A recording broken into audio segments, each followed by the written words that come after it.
चलिए जब तक बाकी बच्चे ऐड होते हैं तो कल का अपन क्वेश्चन डिस्कस कर लेते हैं तब तक।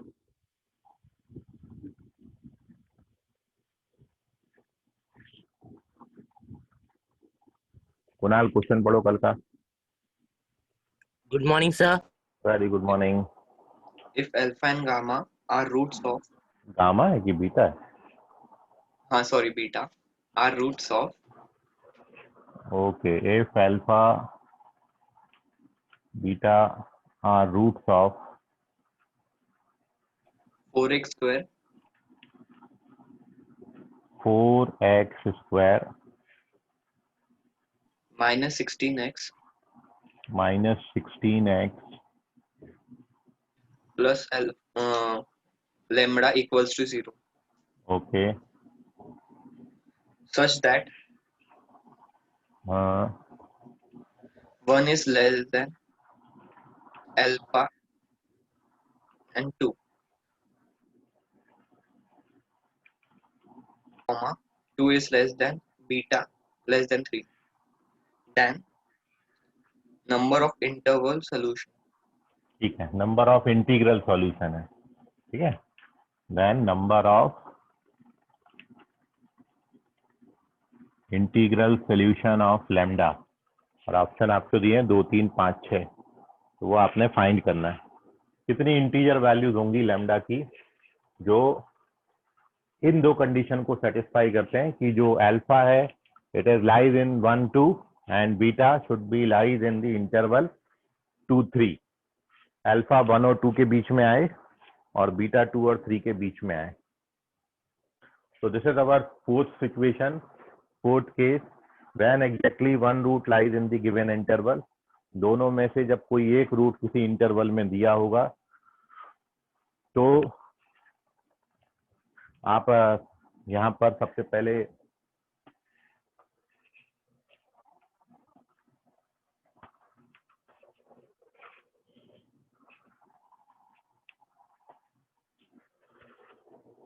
कंडीशन देख ले। दो कंडीशन आपने लिखी थी, D greater than 0 and K1 पर और K2 पर अपने क्वाड्रेटिक की वैल्यूज का प्रोडक्ट नेगेटिव आएगा, FK1 into FK2 should be negative.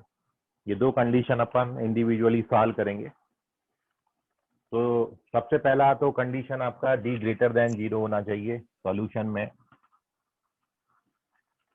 हमेशा आपका जो डिस्क्रिमिनेंट होगा it should be greater than 0, और जब आप इसका डिस्क्रिमिनेंट निकालेंगे तो b square minus 4AC should be greater than 0। तो यहाँ पे 16 आपका कॉमन आ जाएगा और 16 minus lambda should be greater than 0। 16 से डिवाइड कर दीजिए तो 16 माइनस लैम्डा ग्रेटर देन 0, और लैम्डा को ट्रांसफर कर दीजिए तो लैम्डा लेस देन 16। ये फर्स्ट कंडीशन आपकी आ गई। ये फर्स्ट लैम्डा पे रिस्ट्रिक्शन आ गया कि आपका जो लैम्डा होगा वो 16 से छोटा कोई नंबर होगा। Lambda is less than 16। This is our first condition. Now second, जब अपन इसकी बात करेंगे when alpha lies between roots 1 and 2, alpha 1 और 2 के बीच में आ रहा है, तो when alpha lies between 1 and 2 तो कंडीशन है कि ये K1 और K2 की जगह पर है 1, 2, और जब ये K1 और K2 की जगह पर है तो कंडीशन आपने लिखा है कि K1 पर और K2 पर वैल्यूज का जो प्रोडक्ट है वो नेगेटिव आएगा। ये कंडीशन है वहां पर f of K1 into f of K2 should be less than 0। तो सबसे पहले K1 पर वैल्यू निकालेंगे। K1 हमारा ये 1, तो 1 पर इस क्वाड्रेटिक का वैल्यू आपने निकालना है, मतलब x की जगह पर 1 लिखना है। तो जब आप x को 1 पुटअप करेंगे तो this gives you 4 minus 16 plus lambda, ये K1 पर वैल्यू हो गया, इनटू K2 पर वैल्यू, K2 आपका 2 है, K1 कॉमा K2 ये इंटरवल होता है ना, तो 2 पर वैल्यू निकालेंगे, मतलब यहाँ पर x की जगह पर 2 लिखना है। तो ये 16 माइनस 32 प्लस लैम्डा ये लेस देन 0। ना फर्दर सिंप्लीफाई करोगे तो it gives you lambda minus 12, lambda minus 16 less than 0। और आप इसको अब वेवी कर्व मेथड से सॉल्व करेंगे तो यहाँ पर दो रूट्स हैं, 12 और 16। साइन स्कीम जो है तो पॉजिटिव होता है, यहाँ पर नेगेटिव होता है, यहाँ पर पॉजिटिव होता है। ये साइंस है इनके, अल्टरनेट पॉजिटिव और नेगेटिव आता है। तो आपको ये बताना है कि नेगेटिव कहाँ पर होगा, तो it is negative between 12 to 16। So lambda should belongs to 12 से लेके 16 तक। लैम्डा आपका 12 और 16 के बीच का कोई नंबर आएगा। ये आपको दूसरी कंडीशन मिल गई जब अपन ने सेकंड केस लगाया। ऑलरेडी भी गिवन दैट कि आपका थर्ड केस की जो सेकंड रूट है बीटा वो भी इंटरवल 2 3 के बीच में लाई कर रहा है। तो जब कोई पर्टिकुलर रूट किसी इंटरवल में लाई करेगा तो यहाँ पर भी यही कंडीशन लगेगी, एफ के वन एफ के टू का प्रोडक्ट लेस देन 0 होगा। तो एफ ऑफ के वन इंटू एफ ऑफ के two is less than 0, but our के वन इज नाउ 2। तो 2 पर अपन वैल्यू निकालेंगे यहाँ पर इसका। तो 2 पर ऑलरेडी अपन ने वैल्यू निकाला था, ये आया था जब अपन ने इसमें 2 लिया था। ठीक है, ये 2 सेम है। तो जब आप x की जगह पर 2 डालेंगे तो this gives you 16 minus 32 plus lambda. और जब k2 पर वैल्यू निकालेंगे ना, अब k2 आपका ये 3 है, तो जब आप x की जगह पर 3 डालेंगे तो it gives you 36 minus 48 plus lambda less than 0। इसको आप सिंप्लीफाई करोगे तो again this gives you lambda minus 16 lambda minus 12 less than 0। Sign scheme लगाएंगे, अगेन वही बिल्कुल सेम बन रहा है ये कंडीशन। 12 यहाँ पर 16, ये पॉजिटिव, यहाँ पर नेगेटिव, यहाँ पर पॉजिटिव, बट अपन को नेगेटिव चाहिए तो लैम्डा अपना यहाँ पे भी 12 से लेके 16 के बीच में आ रहा है लैम्डा। तो ये है आपके 3 कंडीशंस। तो फर्स्ट कंडीशन आपकी ये थी, d ग्रेटर देन 0 लेके अपन ने लगाया।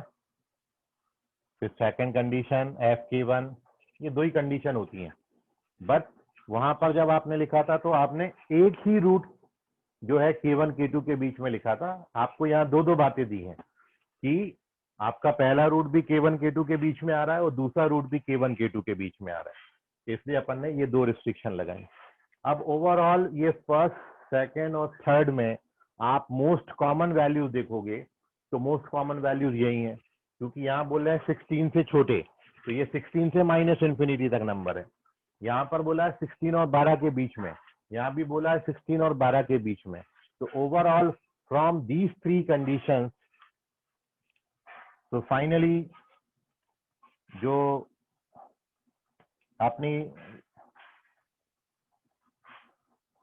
लैम्डा पे रिस्ट्रिक्शन आई वो ये आई कि आपका जो लैम्डा है फर्स्ट सेकेंड और थर्ड इक्वेशन से ये लैम्डा आपका 12 और 16 के बीच में होगा। अब आप जानते हैं 12 और 16 के बीच में केवल 3 ही इंटीजर है, 13, 14 और 15, इसलिए total number of integral values of lambda कितनी होंगी, 3 होंगी। So therefore number of integral values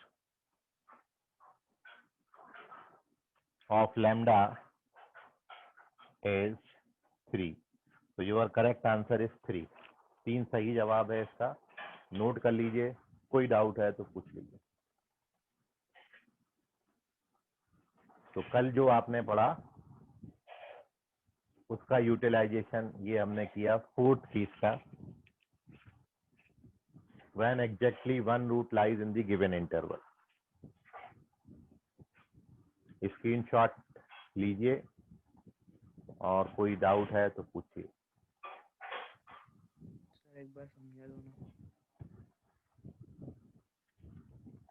चलिए, बहुत अच्छी बात है, कोई डाउट नहीं है। अभी समझ गया तुमको प्रज्वल?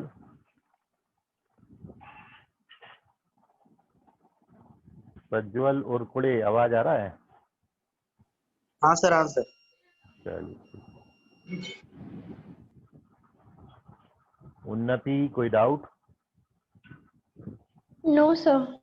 चलिए ठीक। रोशन,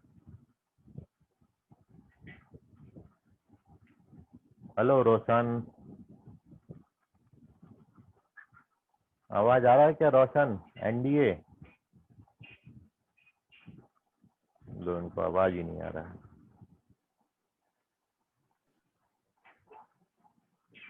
सर बोलो कुणाल। जो थर्ड केस था उसमें d लेस देन 0 क्यों होता है? एक बार फिर से रिपीट करो। जो अपना थर्ड केस था, अगर उसमें फंक्शन ऑफ d निकाले तो लेस देन 0 क्यों होता है? ये वाला?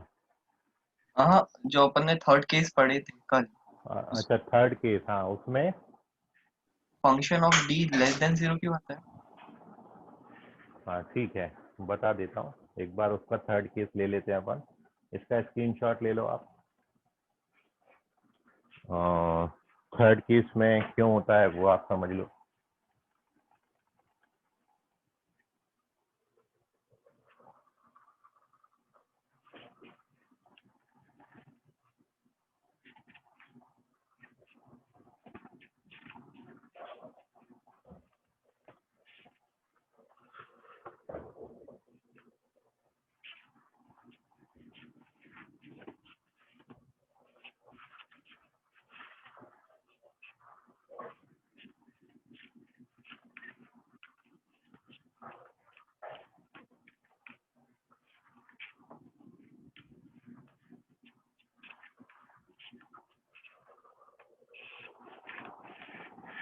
तो देखिए थर्ड केस जो आपका था, जो कल आपने पढ़ा था, और वो थर्ड केस आपका ये है कि व्हेन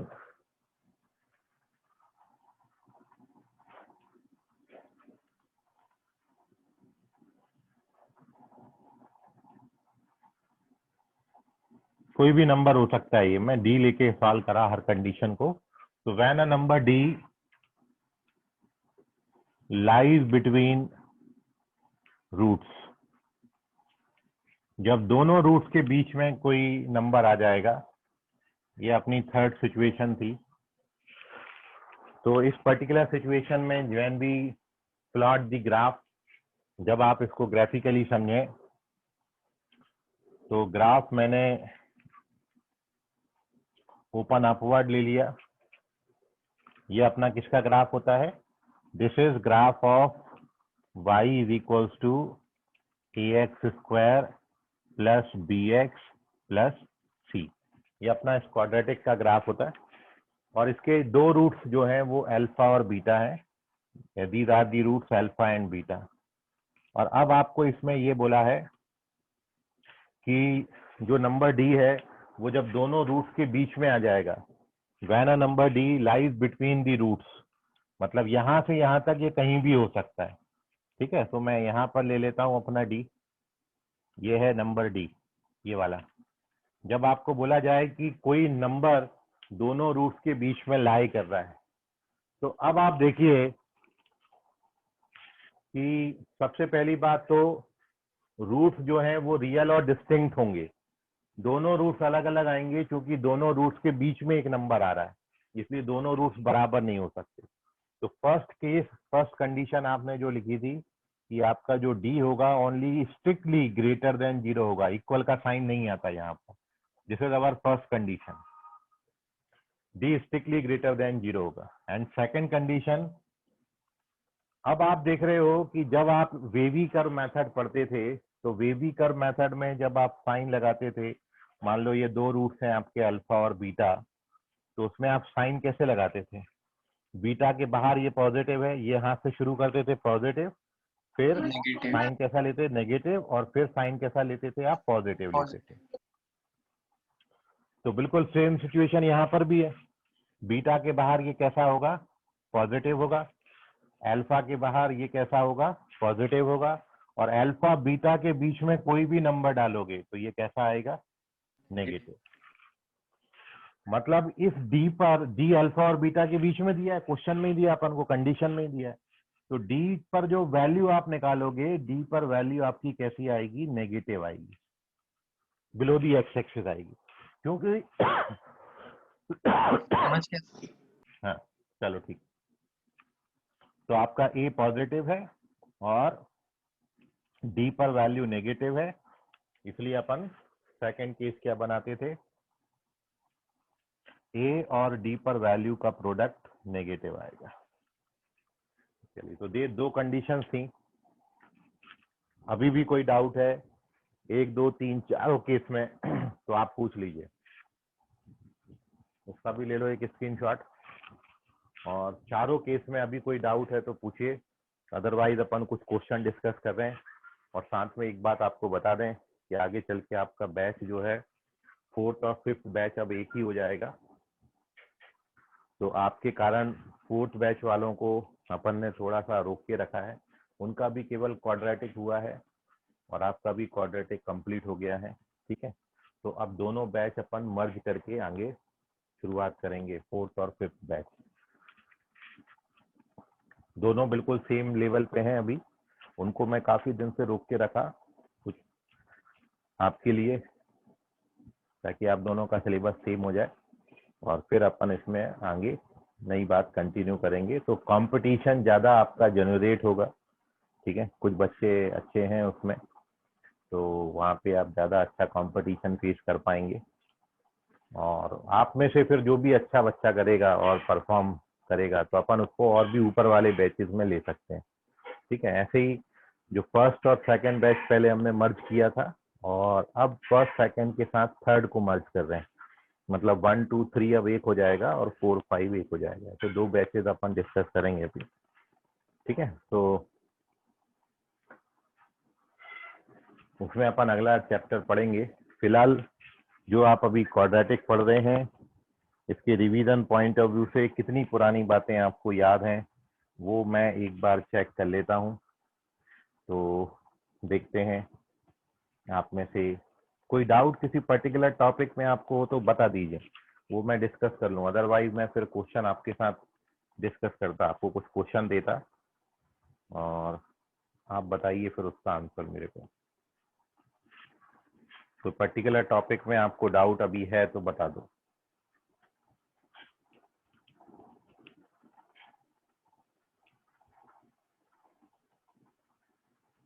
चलिए, बहुत अच्छी बात है, आपको डाउट नहीं है तो here we discuss some question.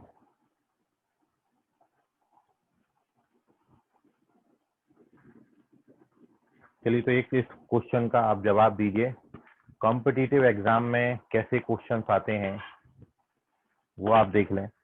और आप में से मैं ये देख पा रहा हूँ कि बहुत सारे बच्चे जो हैं वो एनडीए का एग्जाम यहाँ पर देने के इच्छुक हैं। आदित्य गिचारे हैं, आदित्य वाघमारे भी हैं, मोनीश हैं, तो काफी सारे बच्चे हैं इसमें जो एनडीए की तैयारी कर रहे हैं, ठीक है। तो एनडीए के लिए मैथ्स जो है वो बड़ी इम्पोर्टेंट है, क्योंकि जो इसका रिटर्न पेपर होता है एनडीए का 900 मार्क्स का, वो 900 पास का जो पेपर होता है जिसका कल रिजल्ट आया एनडीए का, वो पेपर 1 जो है रिटर्न टेस्ट 2 शिफ्ट में होता है। पहली शिफ्ट में आपको 600 मार्क्स का पेपर, टोटल 600 मार्क्स रहते हैं, उसमें आपको टोटल 150 क्वेश्चन आएंगे, 150 क्वेश्चन, और वो 150 क्वेश्चंस के लिए आपको टाइम दिया जाता है 150 मिनट्स, 2.5 घंटे। हर क्वेश्चन को 1 मिनट देते हैं। जो पहला पेपर 600 मार्क्स का होता है 2.5 घंटे, और दूसरी शिफ्ट में पेपर होता है 300 मार्क्स का मैथमेटिक्स का, वो 300 मार्क्स का जो पेपर होता है उसमें नंबर ऑफ क्वेश्चन 120 120 क्वेश्चन है। अगेन 150 मिनट्स मिलते हैं मैथ्स के क्वेश्चन बनाने के लिए। 120 क्वेश्चन बनाने के लिए 150 मिनट मिलता है और हर क्वेश्चन के पीछे 2.5 मार्क्स हैं, 2.5 मार्क्स। तो ऐसा टोटल 300 मार्क्स का पेपर है मैथ्स का। और एक जो खास बात यह है कि उसमें जो नेगेटिव मार्किंग होती है वो आपकी 1/3 होती है, जो कि जेईई या फिर नीट जैसे एग्जाम से ज्यादा है नेगेटिव मार्किंग। नीट और जेई में केवल 25% मार्क्स नेगेटिव होते हैं, मतलब 4 सही जवाब के लिए मिलता है तो गलत जवाब के लिए 1 ही मार्क्स काटा जाता है। लेकिन एनडीए में 2.5 मार्क्स दे रहे हैं और 2.5 मार्क्स का 1/3 मार्क्स जो है वो काट लेते हैं यदि आप गलत आंसर अटेम्प्ट करोगे। बाकी यदि आप लेवल ऑफ क्वेश्चन की बात करें तो आप जितना भी ये पढ़ रहे हो अभी आगे पढ़ोगे और बड़े इजीली, यदि आप जेई की तैयारी कर रहे हैं तो जेईई के क्वेश्चंस में और एनडीए के क्वेश्चंस में बहुत लेवल का डिफरेंस है। ठीक है, यदि आप पूरा सब्जेक्ट बहुत अच्छे से पढ़े हो तो जो कट ऑफ यहाँ पर एक्सपेक्टेड था ना 1800 मार्क्स में एनडीए का, वो 1800 मार्क्स में कुछ 700 750 750 मार्क्स चाहिए थे टोटल। आउट ऑफ 1800 मार्क्स जो क्वालिफाइंग कट ऑफ गया था वो 750 गया था, 750। तो इसमें 300 मार्क्स का जो मैथ्स का पेपर होता है ये बिल्कुल गारंटीड है कि आप पूरा पूरा निकाल ले जाओगे। यदि आपने बहुत ईमानदारी से तैयारी करी तो आप लगभग हर क्वेश्चन उसका बना सकते हो जो एनडीए के पेपर में आपको आता है। फिलहाल मैं कुछ क्वेश्चन आपको एनडीए के आपको अभी बताता हूँ। आप देखो जो 2019 का एनडीए सर का 9 पेपर 10 हुआ। का भी मैथ्स आता। क्या बोले बेटा? 9 10 10 का भी 9 मैथ्स 10 आता। के मैथ्स देखो बोला जाता है कि 9 10 का मैथ्स आता है। एक्चुअली क्या 9 10 के कुछ कंसेप्ट होते हैं जो कि 11th में भी होते हैं 12th में भी होते हैं जो रिवाइज होते हैं। तो इसलिए बोला जाता है कि आपको यदि बेसिक स्ट्रॉन्ग करना है, अपनी कैलकुलेशन स्ट्रॉन्ग करनी है तो 9 10 का मैथ्स उस पॉइंट ऑफ व्यू से, उसमें जो आपने मेंसुरेशन जो पढ़ा है स्पेशली, या जो सर्कल या ट्राइंगल की ज्योमेट्री आपने पढ़ी है, वो ज्योमेट्री आपको ज्यादा जरूरत है ज्योमेट्री की, मेंसुरेशन के फॉर्मूला की। तो वो आपको 11th और 12th में भी हेल्प करते हैं फॉर्मूले। आप जब अभी आगे पढ़ोगे तो आपको मेंसुरेशन में जो आपने एरिया का वॉल्यूम वगैरह ये सब पढ़ा, ये आगे चल के आपको रिक्वायर्ड होगा। ठीक है, जब आप कोऑर्डिनेट ज्योमेट्री पढ़ेंगे तो ज्योमेट्री में जितने आपने ज्योमेट्रिकल रिलेशंस पढ़े हैं, ज्योमेट्री आपने जो 9 10th में पढ़ी है, वो ज्योमेट्री अभी यहाँ पे रिवाइज होती है। इसलिए बोलते हैं कि बेस स्ट्रॉन्ग करने के लिए 9 मतलब एग्जैक्ट 9th 10th से उठ के कोई पर्टिकुलर क्वेश्चन आएगा एनडी में, ऐसा नहीं है। तो 9 10th का कंसेप्ट आपको जरूरी होना चाहिए। क्वेश्चन उठ के तो आते हैं 11th और 12th के सिलेबस से सीधे सीधे। एनसीईआरटी बहुत अच्छे से आपने करनी है। ठीक है, और आपको ज्यादा इधर उधर भटकने का जरूरत नहीं है। आप तो जेई का तैयारी करते रहो, मैथ्स की गारंटी मैं लेता हूं कि आप पूरा पेपर उसका निकाल ले जाओगे, बड़े आसानी से निकालते। 600 मार्क्स में जो कट ऑफ आता है 600 मार्क्स का जो पेपर का, भाई ओवरऑल कट ऑफ आपका जो है वो कुछ 750 मार्क्स है। और जो पहले पेपर में आपको 900 मार्क्स का जो पेपर होता है, उस 900 मार्क्स में कुछ 350 के आसपास मार्क्स चाहिए, जिसमें 300 मैथमेटिक्स में। लेकिन याद रखें इंडिविजुअल कट ऑफ भी उसमें रिक्वायर्ड होता है हर सब्जेक्ट का। 25% कट ऑफ आपको, मतलब 25% मिनिमम स्कोर हर सब्जेक्ट में आपको करना पड़ेगा। लेकिन मैं एक आपको बताया कि उतना आप बना ही सकते हो कि मैथ्स से आप आराम से वो पहला पेपर अपना क्लियर करके ले जाओगे। तो मैथ्स में बहुत अच्छा स्कोर आपने करना है।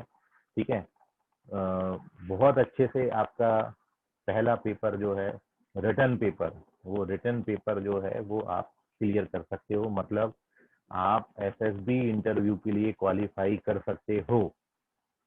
ठीक है, तो मैथ्स 300 मार्क्स का है, सबसे ज्यादा वेटेज सारे सब्जेक्ट को आप देख लो, ठीक है, चाहे वो आपका जनरल एप्टीट्यूड हो, फिजिक्स हो, केमिस्ट्री हो, जनरल साइंस हो, इन सबसे ज्यादा वेटेज मैथ्स को दिया गया है। तो मैथ्स पे आप फोकस करिए। मैथ्स आपने अच्छा कर लिया तो आपका जो रिटर्न पेपर है वो यूं ही निकाल ले जाओगे आप, ठीक है। अब मैं आपको, देखिए एनडीए में क्वाड्रेटिक इक्वेशन आपने अभी तक एक ही चैप्टर पढ़ा है, जब आप आगे और भी पढ़ लोगे तो आप खुद ही रियलाइज करोगे कि नहीं भाई ये चीजें सही हैं, आप आराम से निकाल सकते हो।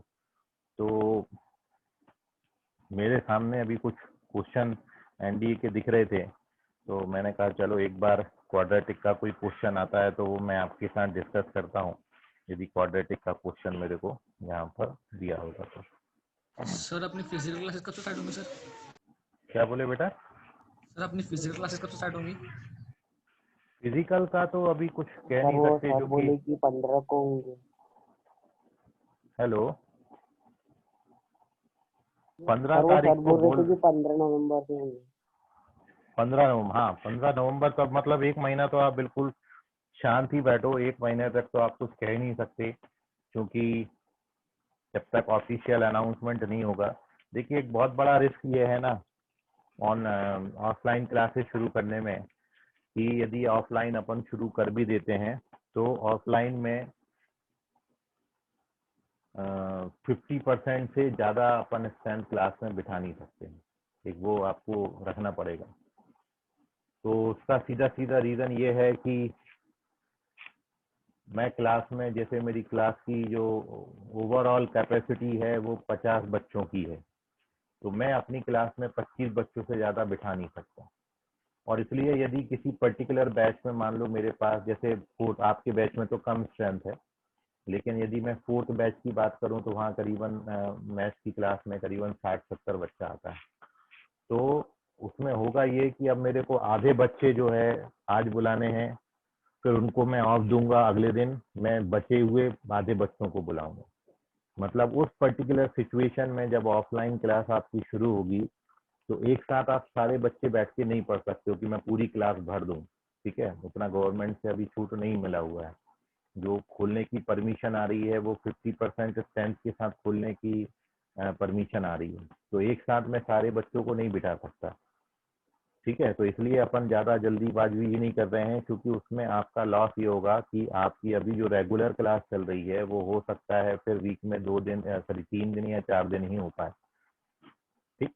तो ऑनलाइन में अभी ये हो रहा है कि अपन सारे बच्चे एक साथ जो आपके बैच में है वो कर पा रहे हैं, लेकिन ऑफलाइन में ऐसा पॉसिबल नहीं हो पाएगा कि मान लो मेरे पास 200 या 250 बच्चा है, तो मैं एट द सेम टाइम 250 बच्चों को बुला के क्लास नहीं लगा सकता, ठीक है। उसमें से आधी स्ट्रेंथ मेरे को आज बुलानी पड़ेगी, फिर आधी स्ट्रेंथ मैं कल बुलाऊंगा, और जो पहले दिन आई थे बच्चे उनको मेरे को ऑफ देना पड़ेगा।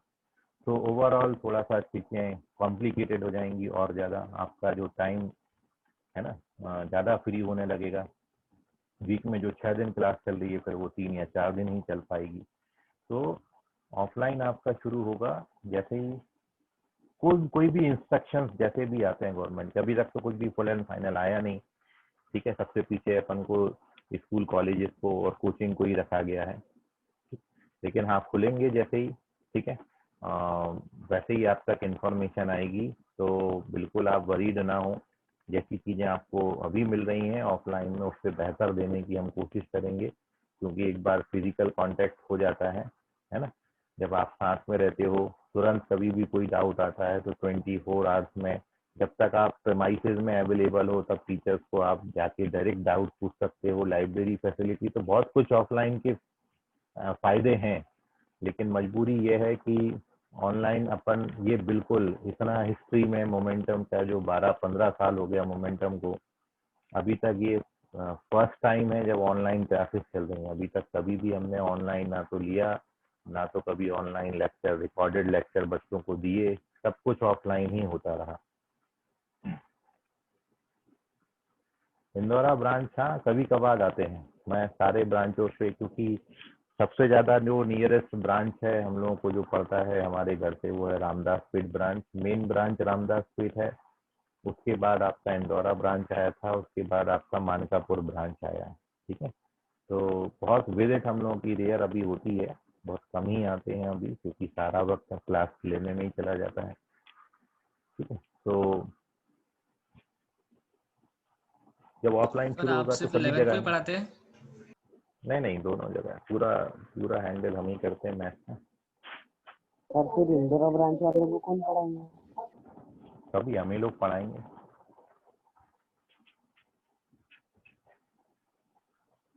तीनों जगह, मानकापुर हो, इंदौरा हो, रामदासपेट हो।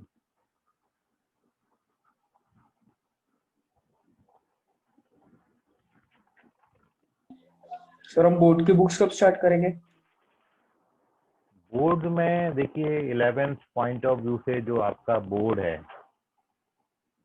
उसमें एक तो आपको चिंता करने वाली बात ये नहीं है कि यदि आप टाई अप वाले स्कूलों में, और दूसरा होम एग्जाम होता है 11th में, ठीक है, तो इस बात की बड़ी गारंटीड रहती है कि आप बोर्ड का एग्जाम जो बहुत अच्छे मार्क्स से पास कर लोगे क्लास 11th का। अभी तक की हिस्ट्री में ऐसा नहीं हुआ कि कोई बच्चा हमारे यहाँ एडमिशन लेके कॉम्पिटिटिव एग्जाम की तैयारी कर रहा है और वो बोर्ड में फेल हो गया, वो कर ही नहीं पाया आगे। ठीक है, तो इतना तो अपन अप्रोच लगा ही लेते हैं, या इतना बच्चा खुद ही कर लेता है कि वो 11th आराम से निकाल ले। कोई भी सब्जेक्ट हो, चाहे वो आपने एडिशनल कोई सब्जेक्ट ले रखा हो या जो आपके मेन सब्जेक्ट हैं, पीसीएम पीसीबी जो भी है, ठीक है, सारे सब्जेक्ट्स आपके आप बड़े आसानी से निकाल लोगे, क्योंकि आप जो पढ़ रहे हो वो आपकी टेक्स्ट बुक से ज़्यादा आप पढ़ रहे हो। टेक्स्ट बुक में ये हर चीज़ आपको वहाँ पर मिल जाएगी। टेक्स्ट बुक में आपने इतना समय दिया, ठीक है, एक पर्टिकुलर क्वाड्रेटिक इक्वेशन को आप देखो कितने समय से पढ़ रहे हो। यदि मैं इसको board exam point of view से पढ़ाने जाता या टेक्स्ट बुक से पढ़ाने जाता तो मैं उसको 3 या 4 दिन में ज़्यादा से ज़्यादा खत्म कर सकता हूँ। ठीक है, उतना ज़्यादा सिलेबस बोर्ड में नहीं दे रखा है, बहुत नंबर ऑफ कंसेप्ट बहुत कम दिए हैं।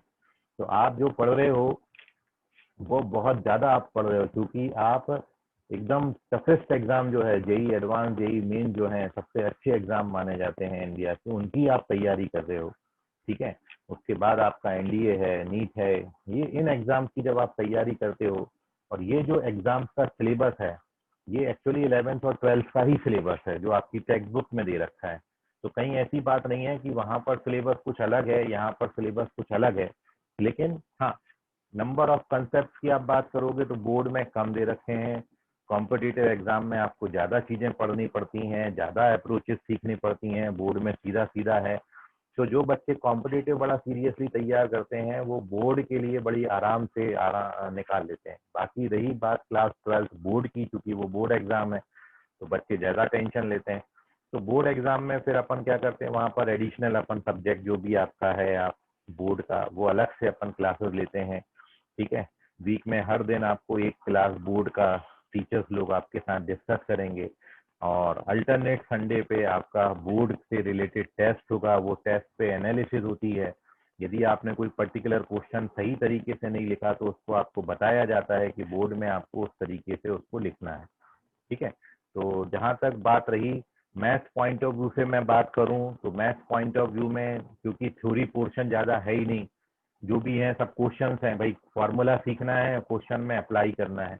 लेकिन जहाँ पे बात केमिस्ट्री की और फिजिक्स की और बायोलॉजी की आती है, ठीक है, तो वहाँ पर आपको टेक्स्ट बुक रीडिंग करना पड़ेगी, टेक्स्ट बुक में क्या लिखा है। मैथ्स में तो क्या है कि थ्योरी बात कुछ होती नहीं, फॉर्मूला होता है, क्वेश्चन होता है, वही आपका मतलब आप ऑब्जेक्टिव तैयार कर लो या फिर आप सब्जेक्टिव तैयार कर लो, बस जो फाइनल आंसर आता है उसको ऑब्जेक्टिव पे आपको वहाँ टिक करना होता है, सब्जेक्टिव में उसको लिखना होता है। लेकिन जब आप फिजिक्स की या केमिस्ट्री की बात करते हैं तो वहाँ डेफिनेशंस आती हैं, डेफिनेशंस आपको लर्न करनी पड़ेंगी। ठीक है, तो न्यूमेरिकल क्वेश्चन भी आते हैं, थ्योरी भी आती है, फॉर्मूला प्रूफ करने भी आता है बोर्ड में। और यहाँ पर क्या कॉम्पिटिटिव में फॉर्मूला वेरिफिकेशन जैसा कुछ नहीं होता। ऑब्जेक्टिव क्वेश्चन में क्या आपको वेरीफाई करने के लिए बोलेंगे, लेकिन सब्जेक्टिव में फॉर्मूला वेरिफिकेशन आता है, यदि मैं फिजिक्स की और केमिस्ट्री की बात करूं।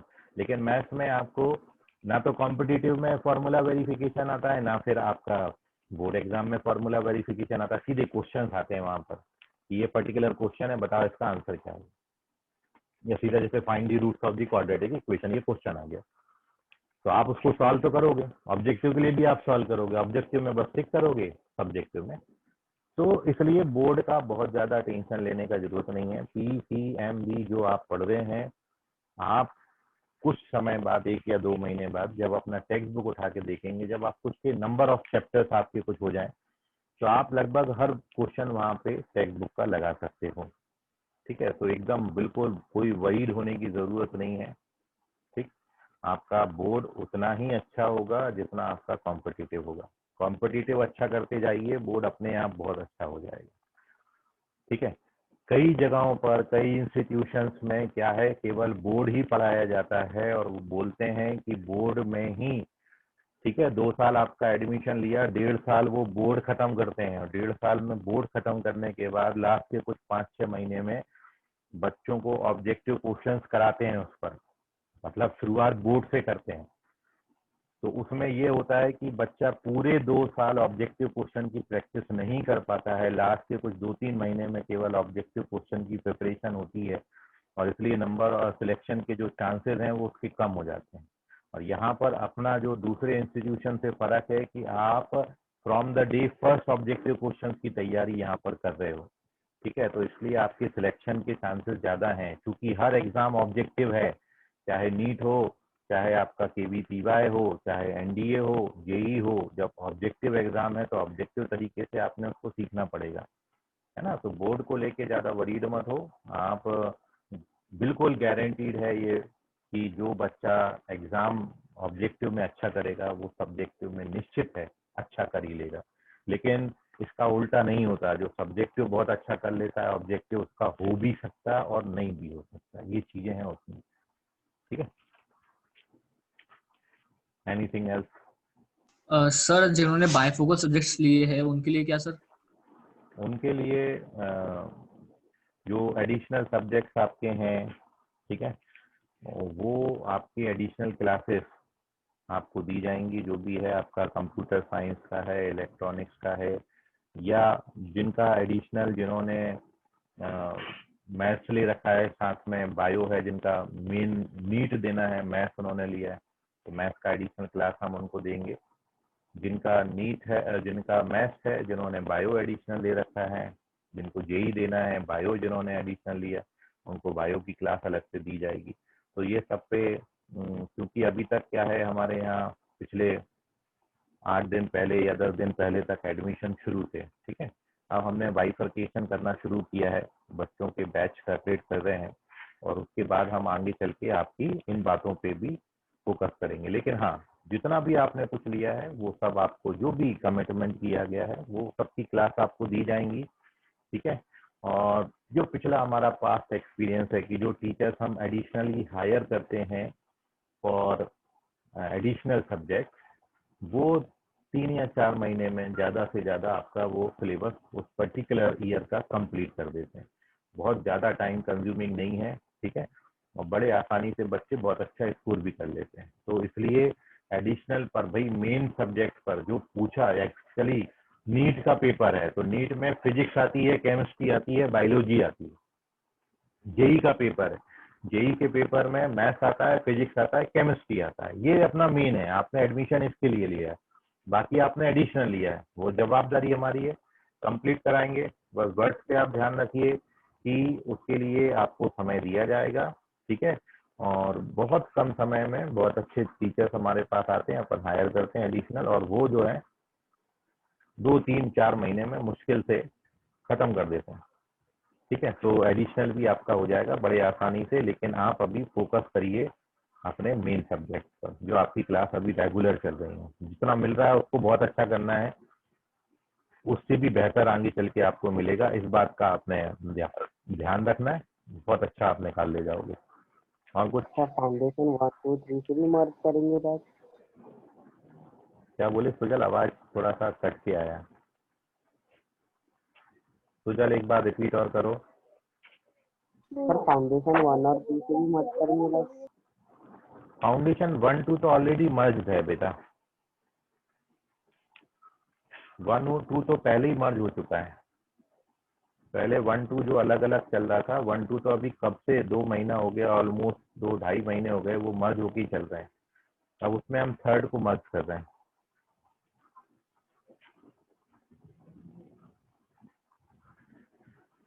सर 11th की एग्जाम कब होंगी सर बोर्ड की? बोर्ड के एग्जाम वही मार्च अप्रैल में आता है शेड्यूल, मार्च एंडिंग या मार्च लास्ट वीक में, अप्रैल फर्स्ट वीक में, जो भी आपके अलग अलग स्कूल के डेट्स अलग अलग आते हैं। ठीक है, सीबीएसई स्कूलों का अलग रहता है, स्टेट बोर्ड के स्कूलों का अलग रहता है, लेकिन सब आफ्टर मार्च ही होता है। बिफोर मार्च आपको बहुत, या बहुत हो गया तो फरवरी एंड, बस। ठीक है, तो बहुत सर समय जिनके मिलता है। कॉलेज नहीं खुले उनका? हेलो सुजल, तुम्हारी आवाज नहीं आ रही, लिख दो तुम जरा मैसेज में। सर वो बोल रहा है कि इन्होंने कॉलेज सेलेक्ट नहीं किया उनका। कॉलेज सेलेक्ट नहीं किए तो क्या कर रहे हो अभी तक? कोई ना कोई कॉलेज तो लेना ही पड़ेगा ना 11th में। सर लिस्ट तो नहीं लग रही, अच्छा, हाँ तो लिस्ट गवर्नमेंट लगेगी ने तो रोक के रखी है सर लिस्ट। कोई ना कोई बंद कॉलेज हो तो गई। आप लो।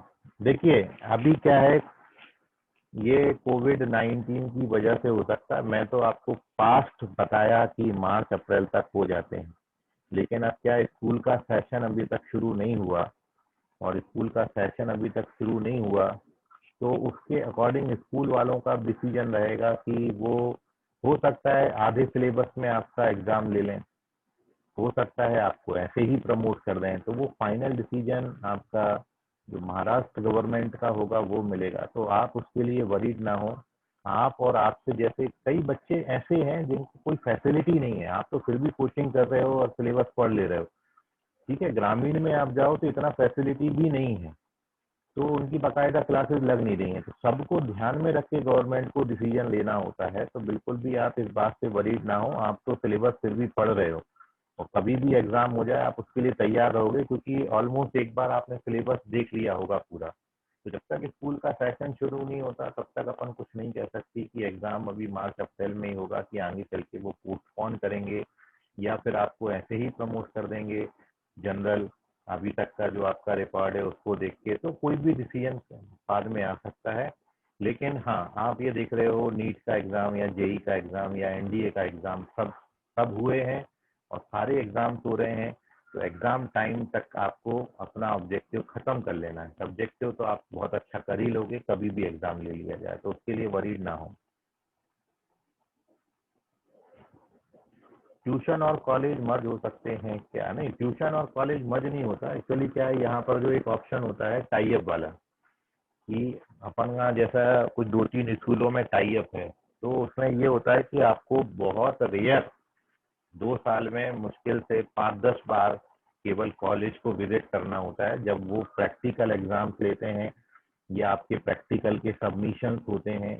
ठीक है, तब आपको वहां पर स्कूल में जाना होता है, या फिर फाइनल एग्जाम जब स्कूल में होता है उन पर्टिकुलर डेज में आपको स्कूल को जाना होता है। बाकी समय आपका नाम स्कूल में ही लिखा होता है और स्कूल का समय आप कोचिंग में देते हो। ठीक है, तो इसको ही स्कूल और कॉलेज का आप मर्जिंग बोल सकते हो, क्योंकि स्कूल आपको नहीं जाना पड़ता है। ठीक है, टाई अप वाले स्कूल में हमारा जो टाई अप है, आप उस स्कूल में एडमिशन ले लीजिए, आपको बिल्कुल भी नहीं जाना पड़ेगा। ठीक है, इवन यहाँ तक भी हो जाता है कि अपन अपने कोचिंग में ही स्कूल का एग्जाम ले लेते हैं, फाइनल एग्जाम। तो बिल्कुल भी वरीड ना हो, टाई अप वाले स्कूल में एडमिशन लें, सारा समय आपको अपनी स्टडी के लिए मिलेगा, फिर कॉम्पिटिटिव के लिए। सर अभी मिल सकता है एडमिशन? हाँ, बात करो आप जो भी हैं। ठीक है, जो भी सर आपके यहाँ एडमिशन के वक्त आए थे आप उनसे बात करो, वो आपको ज़्यादा अच्छा गाइडेंस दे देंगे। ठीक है, तब तक स्कूल में आप एडमिशन ले सकते हो, क्योंकि अभी सेंट्रलाइज लिस्ट निकली नहीं है, इसलिए आपको वहाँ पर कुछ इन्फॉर्मेशन नहीं आई है हमारे तरफ से। जैसे ही वहाँ पर लिस्ट आता है तो बिल्कुल आप टाई अप वाले हमारे स्कूलों में एडमिशन ले सकते हो, कभी भी आपको करा दिया जाएगा, उसके लिए आप बिल्कुल बेफिक्र टाइप रहें। कौन सा कॉलेज है अपने ट्यूशन से? अभी तो सेंट पॉल है अपने पास। ठीक है, सेंट जेवियर्स है सीबीएसई स्कूल में, सेंट पॉल है, विंसेंट पलोती है। तो ऐसे 2-3-4 स्कूल हैं जिनमें कभी भी स्कूल जाने की जरूरत आपको नहीं होती। मैंने सेंट पॉल में कराया था। बस तो फिर बिल्कुल फ्री रहो। सर पर वो बहुत दूर पड़ता ना घर से।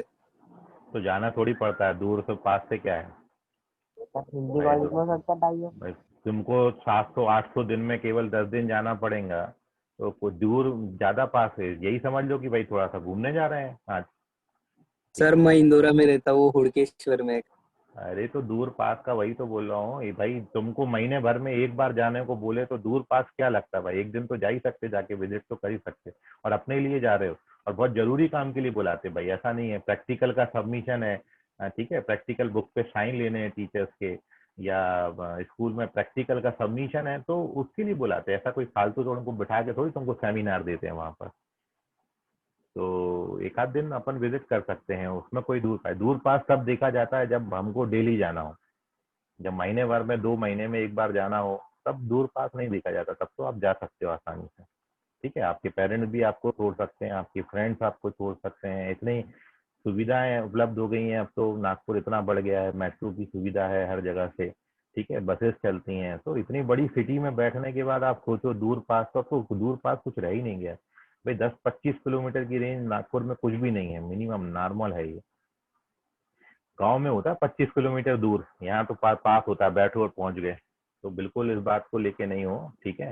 अपने खामोखा आप अपने घर के पास कोई एडमिशन ले लो स्कूल में, और वहाँ पे डेली जाके 4 घंटे 5 घंटे बर्बाद करने से अच्छा है कि महीने 2 महीने में एक बार स्कूल जाओ, एक दिन बर्बाद कर दो, वो भी बर्बाद नहीं, वो आपके काम के लिए बुला रहे हैं, तो वो ज्यादा फायदेमंद होगा मेरे हिसाब से, क्योंकि डेली डेली जाने से, डेली डेली स्टडी नहीं करने से आपका कुछ लॉस बहुत ज्यादा हो जाएगा। लेकिन आप महीने 2 महीने में एक आध बार स्टडी छोड़ दो, ठीक है, तो बहुत ज्यादा कोई लॉस नहीं होता। तो उस बात को बच्चे ध्यान में रखो कि घर के पास मिल रहा है और डेली जा रहे हैं, इससे बेटर ये होगा कि 20 किलोमीटर दूर मिल रहा है और मेरे को 2 महीने में एक बार जाना है, वो ज्यादा बेटर ऑप्शन है। मुझे एडमिशन मिल सकता हो सेंट पॉल ओके में? सर। हाँ मिल सकता है, जो भी टीचर्स आपके यहाँ आए थे, जो भी सर आए थे, उनसे एक बार कांटेक्ट करो, वो ज़्यादा आपको और गाइड कर देंगे। ठीक है सर अगर 11th में कॉलेज दिक्कत दे रहा है तो 12th में चेंज नहीं कर सकते अपन कॉलेज? हाँ कर सकते हैं, उसकी भी प्रोसेस है, हो जाता है। कई बच्चे तो मतलब बोर्ड भी शिफ्ट कर लेते हैं, तो हो जाता है, ऐसा कोई बहुत बड़ा इशू नहीं है।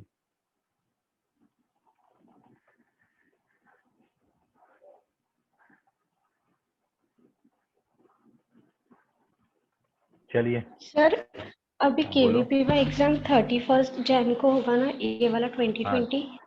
हम्म तो अभी कोर्स कंप्लीट हो जाएगा 11th का 2 हाँ महीने 11th में? का भाई जितना आता है कि ऑलमोस्ट अपना आप एग्जाम में बैठने लायक हो जाओगे, ठीक है, उतना हो जाएगा।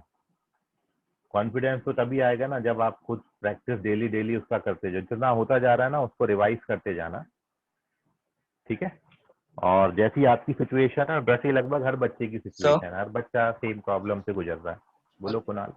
सर मॉड्यूल को कैसे करना है? मॉड्यूल का अभी आपको देखिए, मॉड्यूल में जो चीज़ें हैं वो शुरुआत से ऐसी दे रखी हैं कि जो JEE advance point of view से एक्चुअली क्या वो मॉड्यूल है, और आपको जेई मेंस या फिर एनडीए इन एग्जाम्स को यदि देना है तो from the very first day आपसे वो मॉड्यूल नहीं बनेगा, क्योंकि आपने वो मॉड्यूल एक्चुअली क्या है, टारगेट वाले बच्चों का है। टारगेट का जो मतलब होता है, जो पूरा सिलेबस पढ़ लेते हैं, तब वो हर बच्चा, जब आप 11th-12th पढ़ लोगे तो पूरा पूरा क्वेश्चन आप जो इसका लगा पाओगे। तो इसलिए उसमें से कुछ सिलेक्टेड क्वेश्चन आप हर चैप्टर के बना सकते हो, हर सब्जेक्ट के बना सकते हो, ठीक है। तो वो क्वेश्चन जब एक पर्टिकुलर चैप्टर, जैसा भी आपका क्वाड्रेटिक खत्म हो गया, तो फिर मैं आपको बता दूंगा कि ये पर्टिकुलर क्वेश्चन आप वहां से बना लीजिए, आप सारे क्वेश्चन बना सकते हो, ठीक है।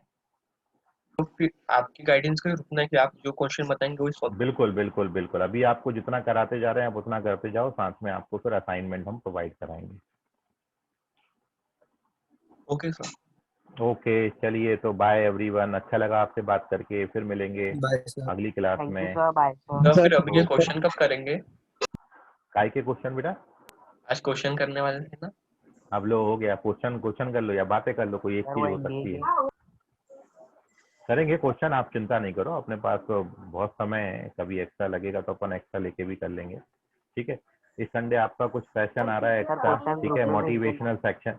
मोटिवेशनल सेक्शन आ रहा है। अदरवाइज मैं आपको कुछ एनडीए से रिलेटेड क्वेश्चन कराने वाला था, अगली संडे ले लेंगे अपन, ठीक है, तो उसके लिए आप वरीड ना हो। Okay sir. ओके ओके, तो bye bye everyone. Sir. Bye tata sir. ऐसा हाँ बोलो बेटा। मोनिश कुछ बोल रहे हो क्या? सर बाय बोला था। Okay, bye bye bye.